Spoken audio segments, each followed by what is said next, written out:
Ma 212 pour vous informer, un collectif est né récemment sur les réseaux sociaux et plateformes de discussion en ligne via des comptes Telegram, Instagram, TikTok, etc. Les revendications portées sont santé publique, éducation, lutte contre la corruption et transparence dans la gestion des affaires publiques, une justice sociale et une dignité.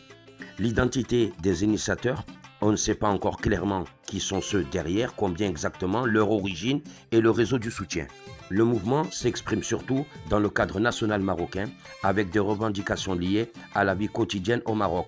Certains médias soulignent que l'anonymat et l'absence de visibilité sur les leaders rendent difficile de savoir s'ils sont tous de nationalité marocaine.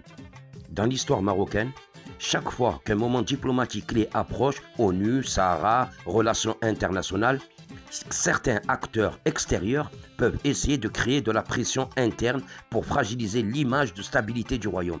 Un groupe Discord, Telegram ou TikTok peut être créé depuis n'importe quel pays sous anonymat. Oui, un ennemi du Maroc pourrait exploiter ou même initier une telle stratégie à un moment clé. Que le Maroc soit perçu comme instable juste au moment où le plan d'autonomie au Sahara gagne un large soutien international. Pourquoi avant la résolution finale? Pourquoi pas après? Pourquoi ce moment précis? Fin septembre 2025, début octobre, où et dans la fenêtre critique, l'Assemblée générale de l'ONU est en cours. Le dossier du Sahara est discuté. Dans les couloirs diplomatiques, le Maroc est reconnu comme stable et solide face aux crises régionales. Un adversaire du Maroc n'a aucun intérêt à déclencher après, quand tout est joué. Il choisit avant pour maximiser l'impact et tenter de freiner ou brouiller le soutien à l'autonomie marocaine. Quand la tempête tente d'assombrir l'horizon, le Maroc se souvient que sa plus grande force est l'unité de son peuple et la stabilité de son royaume.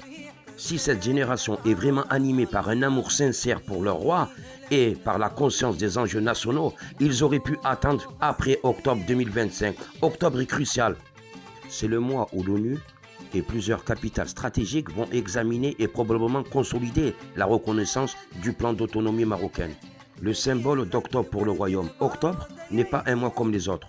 ONU, Sahara marocain et plan d'autonomie, image internationale du Maroc, stabilité, leadership en Afrique, allié fiable. Toute contestation interne à ce moment peut être surexploitée par les adversaires diplomatiques pour affaiblir la position du Maroc. Donc, si cette génération est purement patriote et attachée au roi, elle aurait pu reporter ses manifestations après octobre. Le fait que ce ne soit pas le cas alimente les soupçons d'une possible main invisible cherchant à troubler le climat interne au moment le plus sensible. L'amour du Maroc se mesure dans la patience de ses enfants.